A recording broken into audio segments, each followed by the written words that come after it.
নির্বাচিত সংসদ সদস্য ও গণভোটের ফলাফলের গেজেট প্রকাশ, সোমবার হতে পারে নবনির্বাচিতদের শপথ।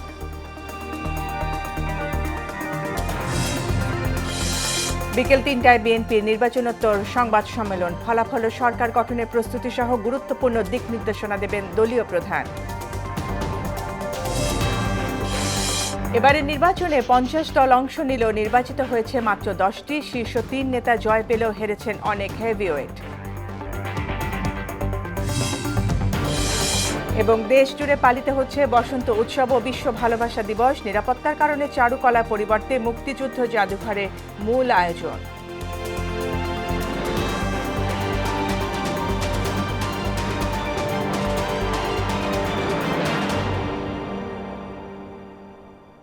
আসসালামু আলাইকুম, স্বাগত মোহনা সংবাদে। এতক্ষণ শুনছিলেন শিরোনাম, পুরো সংবাদের সঙ্গে আছে ফারজানা ইয়াসমিন।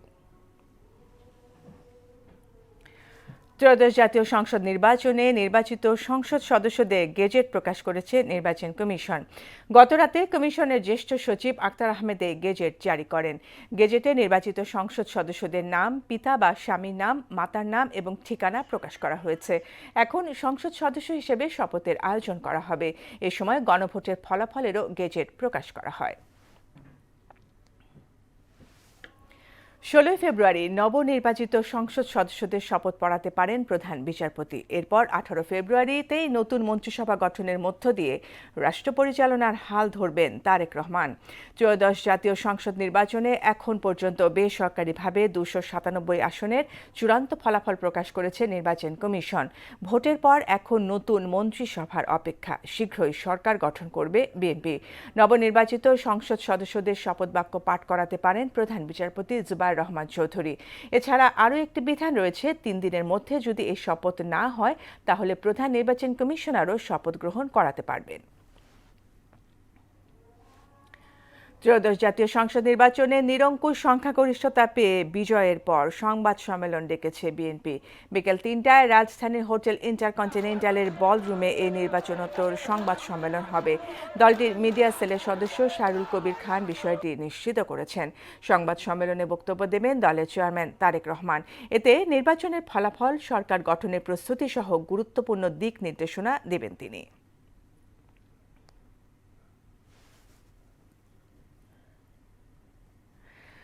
এবারে নির্বাচনে ৫০টি দল অংশ নিলেও সংসদে আসন নিশ্চিত করতে পেরেছে মাত্র ১০টি দল।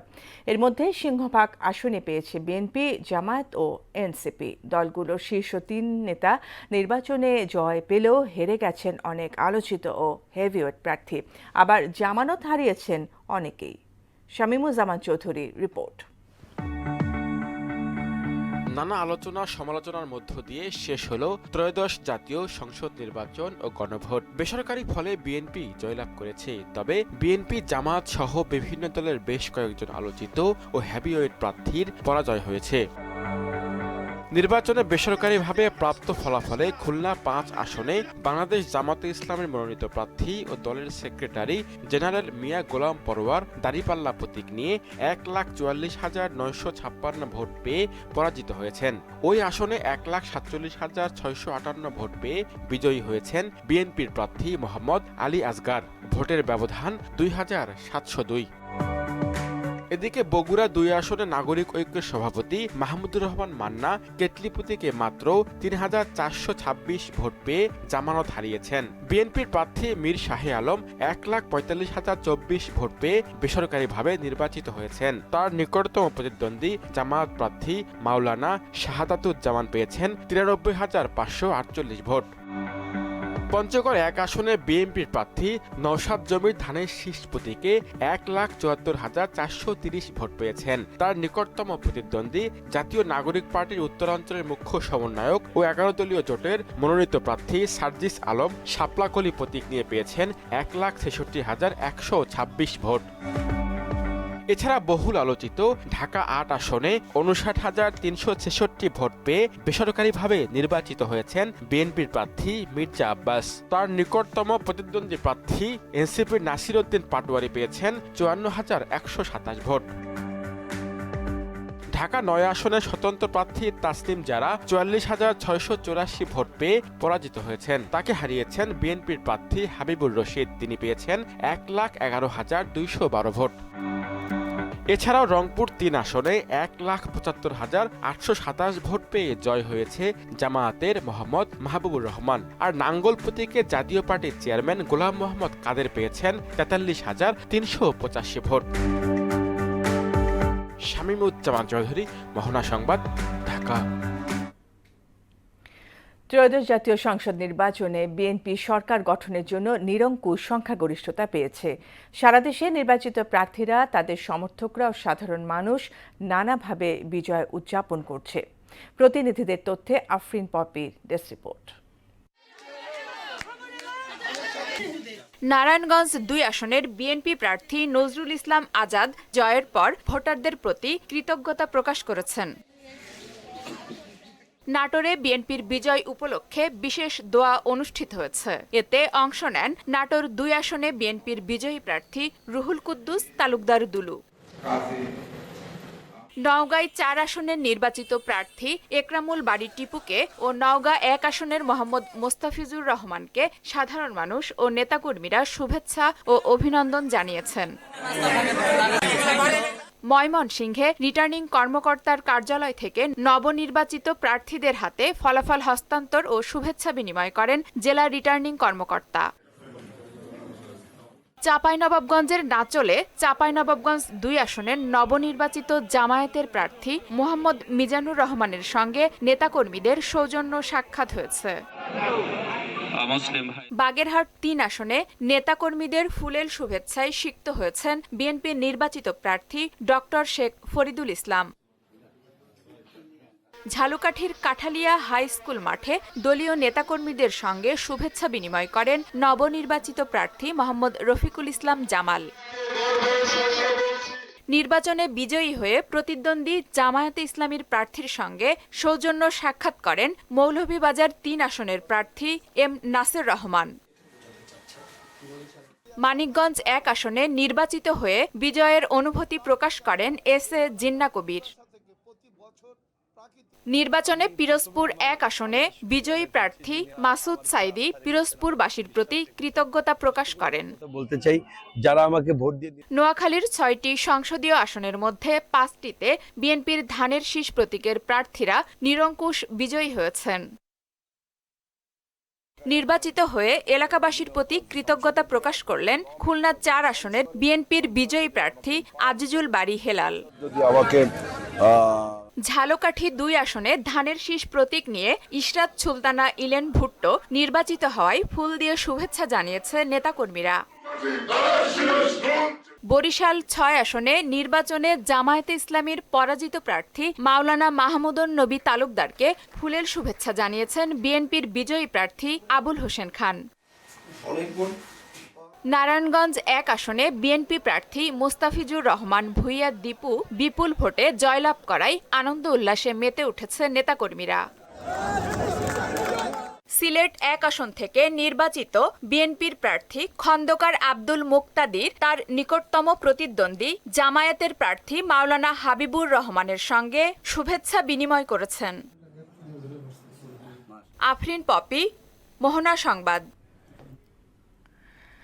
নির্বাচন পরবর্তী সময়ে গঠিত হতে যাওয়া মন্ত্রিসভার কাছে জনগণের প্রত্যাশা জানাতে এই মুহূর্তে রংপুর থেকে যুক্ত হচ্ছেন সহকর্মী শফিউল করিম শফিক। বিজয়ীদের নিয়ে সাধারণ মানুষের প্রতিক্রিয়া এবং মন্ত্রিসভায় কাদের দেখতে চান সাধারণ মানুষ, জানাবেন।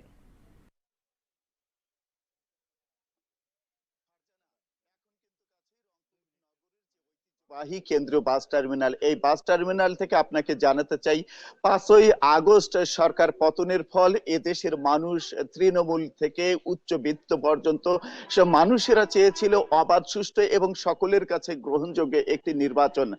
তার ব্যত্যয় ঘটেনি, কিন্তু ১২ই ফেব্রুয়ারি সকলের মাঝে একটি সুষ্ঠু নির্বাচন হয়েছে। এখন কিন্তু বিএনপি এককভাবে সরকার গঠন করবে, এমন কথাই শোনা যাচ্ছে।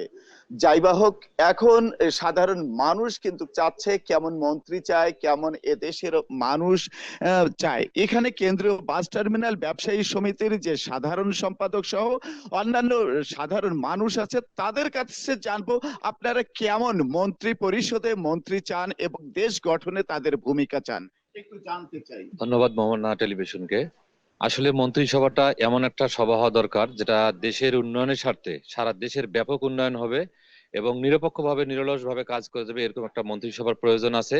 এবং আমি মনে করি বিগত সরকার যা করেছে তার ইতিহাসবিহীন যে সরকার এককভাবে গঠন করতেছে, ইনি সারা বাংলাদেশে উন্নয়নের জোয়ার যেভাবে বয়ে আনবে সেই লক্ষ্যে মন্ত্রিসভা গঠন করবে, যে নিরপেক্ষভাবে কাজ করে যাবে এবং সার্বিক দেশের উন্নয়ন করতে যেভাবে মন্ত্রিসভা গঠন করা দরকার, এটি একটি মন্ত্রিসভা এভাবে গঠন করবে বলে আমি মনে করি। ধন্যবাদ। পাশেই আরেকজন সাধারণ ব্যবসায়ী আছে, তার কাছে জানতে চাই কেমন মন্ত্রী পরিষদ।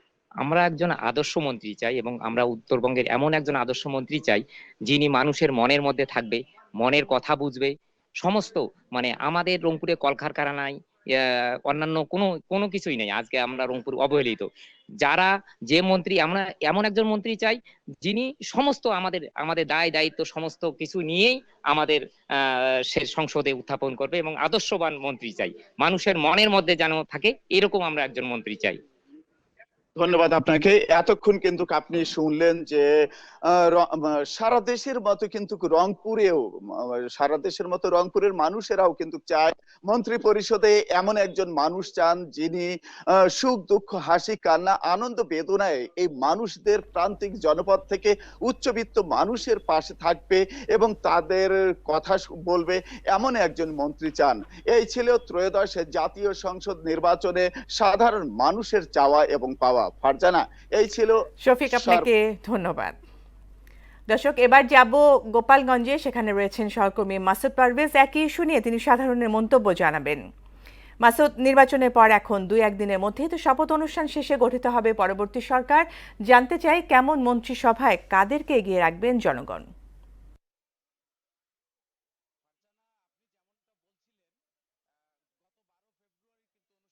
গিয়েছে ত্রয়োদশ জাতীয় সংসদ নির্বাচন, আর এই নির্বাচনে নিরঙ্কুশ সংখ্যাগরিষ্ঠতা নিয়ে কিন্তু বিজয় অর্জন করেছে বাংলাদেশ জাতীয়তাবাদী দল বিএনপি। এছাড়াও যদি আপনাকে একটা কথা জানিয়ে রাখি, সেটা হচ্ছে স্বাধীনতার পরে গোপালগঞ্জে এই প্রথমই গোপালগঞ্জের 3টি আসন থেকে বিএনপি মনোনীত প্রার্থী 3 জনই কিন্তু বিজয় অর্জন করেছে। সেই ক্ষেত্রে গোপালগঞ্জে সাধারণ মানুষ কিন্তু স্বতঃস্ফূর্তভাবে বিএনপি যারা প্রার্থী ছিলেন তাদেরকে ভোট দিয়ে নির্বাচিত করেছেন। তাদের কাছে জনগণের অনেক প্রত্যাশা রয়েছে এবং আগামী যে মন্ত্রী পরিষদ গঠন হবে বা বিএনপি সরকার গঠন করবে, সেখানে মন্ত্রী পরিষদে গোপালগঞ্জের অনেক মানুষেরই চাওয়া পাওয়া রয়েছে যে গোপালগঞ্জ থেকে যেহেতু এই প্রথম তিনজনই নির্বাচিত হয়েছেন বিএনপি মনোনীত প্রার্থী, আমরা সাধারণ মানুষের সাথে একটু কথা বলবো। আমি একটা চায়ের দোকানে আছি এখন মুক্তিযোদ্ধা কমপ্লেক্সের পাশে গোপালগঞ্জ সদরে। আসলে আপনারা কেমন মন্ত্রিসভা চান? আমরা গোপালগঞ্জের লোক, আমরা যেহেতু 1-2-3-এ বিএনপি ধানের শীষে গোপালগঞ্জের লোক, আমরা ধানের শীষকে ভোট দিয়ে বিজয় করেছি, সেহেতু আমরা নতুনদের এবং পুরনদের সংমিশ্রণে একটি মন্ত্রিসভা চাই এবং গোপালগঞ্জে অবশ্যই একজন মন্ত্রিত্বের জন্য দেওয়া হয়, এটা আমাদের সর্বোচ্চ লোকের দাবি থাকবে। শুনছিলেন যে গোপালগঞ্জের মানুষের যে চাওয়া পাওয়ার কথা যে আগামীতে বিএনপি সরকার গঠন করতে যাচ্ছে এবং যে নতুন মন্ত্রী পরিষদ গঠন হবে, সেখানে কিন্তু গোপালগঞ্জের মানুষের চাওয়া যে 3 জন এমপি নির্বাচিত হয়েছেন, গোপালগঞ্জে অন্তত একটি হলেও মন্ত্রী দেওয়ার যে আশা তারা করছেন, যে গোপালগঞ্জে মন্ত্রিত্ব আসবে, এমনটাই কিন্তু প্রত্যাশা সাধারণ মানুষের। এই ছিল আমার কাছে গোপালগঞ্জ থেকে ত্রয়োদশ জাতীয় নির্বাচনের সর্বশেষ। ফারজানা। মাসুদ, আপনাকে ধন্যবাদ। এবারে আমরা যাচ্ছি রাজধানীর কাঁচাবাজারে। নতুন সরকার গঠিত হলে দ্রব্যমূল্যের দাম নিয়ন্ত্রণে সরকারের পদক্ষেপ কি হবে তা নিয়ে ভোক্তা ও ব্যবসায়ীদের মধ্যে রয়েছে মিশ্র প্রতিক্রিয়া। বাজার পরিস্থিতি জানতে মোহাম্মদপুর টাউন হল থেকে যুক্ত হচ্ছেন সহকর্মী উষা ফেরদৌস। উষা, নতুন সরকারের কাছে ভোক্তা ও বাজার সংশ্লিষ্টদের প্রত্যাশার বিষয় আমাদের জানাবেন।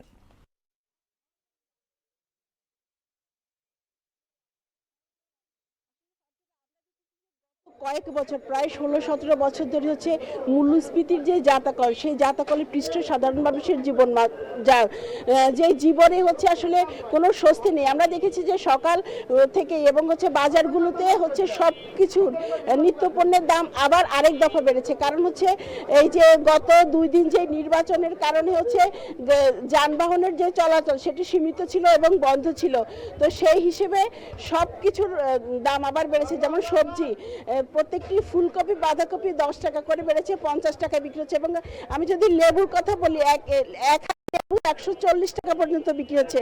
আপনি জানেন যে বিগত সরকারগুলো ছিল সেগুলি হচ্ছে দ্রব্যমূল্যের দাম নিয়ন্ত্রণে আনতে পারে নাই এবং হচ্ছে অন্তর্বর্তী সরকারের কাছে মানুষের যে প্রত্যাশা ছিল সেই প্রত্যাশার জায়গাটিও তিনি পূরণ করতে পারেননি। তবে সামনের যে দিনগুলো আছে সেই দিনগুলোতে নতুন সরকারের এই চ্যালেঞ্জের মোকাবেলা কঠিন হবে বলে মনে করছেন অর্থনীতিবিদরা। আপনি জানেন যে আওয়ামী লীগ আমলের এশিয়া প্রশান্তীয় মহাসাগরীয় অঞ্চলের মধ্যে বাংলাদেশের অর্থনীতি ছিল দ্রুত বর্ধনশীল। জিডিপি 2006 সালের 71 বিলিয়ন থেকে 2022 সালে 420 বিলিয়নে পৌঁছায়, কিন্তু জীবনযাত্রার ব্যয় বৃদ্ধি, বৈষম্য ও বেকারত্বের কারণে দলটির বিরুদ্ধে জনমনে ক্ষোভ তৈরি হয়। কার্যক্রম নিষিদ্ধ দল হয়। এবার হচ্ছে ত্রয়োদশ জাতীয় সংসদে অংশ নিতে পারেননি, কিন্তু শেখ হাসিনা পতনের পরও মানুষের জীবন যাত্রার মানের খুব একটা উন্নতি হয়নি। উচ্চ মূল্যস্ফীতি ও টাকার মান কমে যাওয়ায় সাধারণ পরিবারগুলোর প্রকৃত আয় সংকুচিত হয়েছে। প্রতি বছর প্রায় 20 লাখ তরুণ শ্রমবাজারে প্রবেশ করেছে, কিন্তু বেকারত্ব কমেনি। এছাড়া হচ্ছে 4 লাখের বেশি বাংলাদেশি চরম দারিদ্র্য সীমার মধ্যে বাস করছে।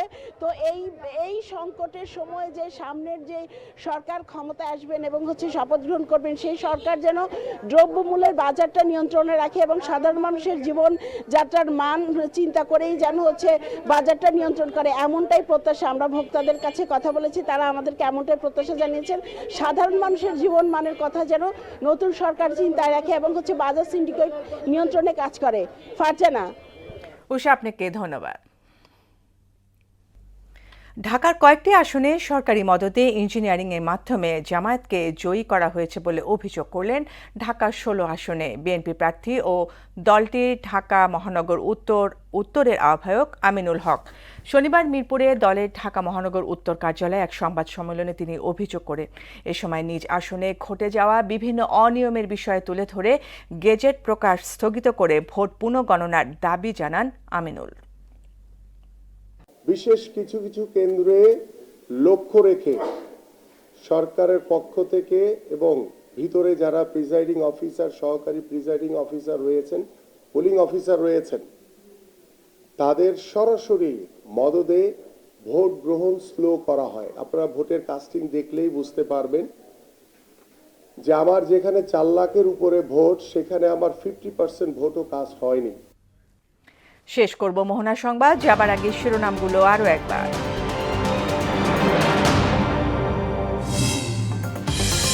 নির্বাচিত সংসদ সদস্য গণভোটের ফলাফলের গেজেট প্রকাশ, সোমবার হতে পারে নবনির্বাচিতদের শপথ।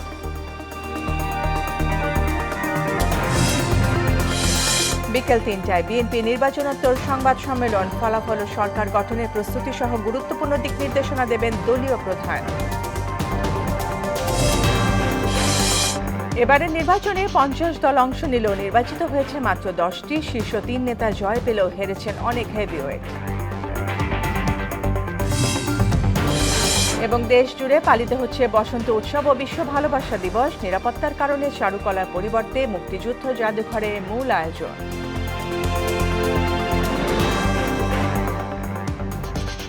এই ছিল মোহনার সংবাদে। পরবর্তী সংবাদ বিকেল 5:30টায়। এর আগে বিকেল 3টায় দেখবেন বিশেষ সংবাদ। মোহনার সবশেষ খবর জানতে ভিজিট করুন www.mohana.tv। সংবাদ দেখতে পারেন ফেসবুক, ইউটিউবেও। এতক্ষণ সাথে থাকার জন্য ধন্যবাদ সবাইকে।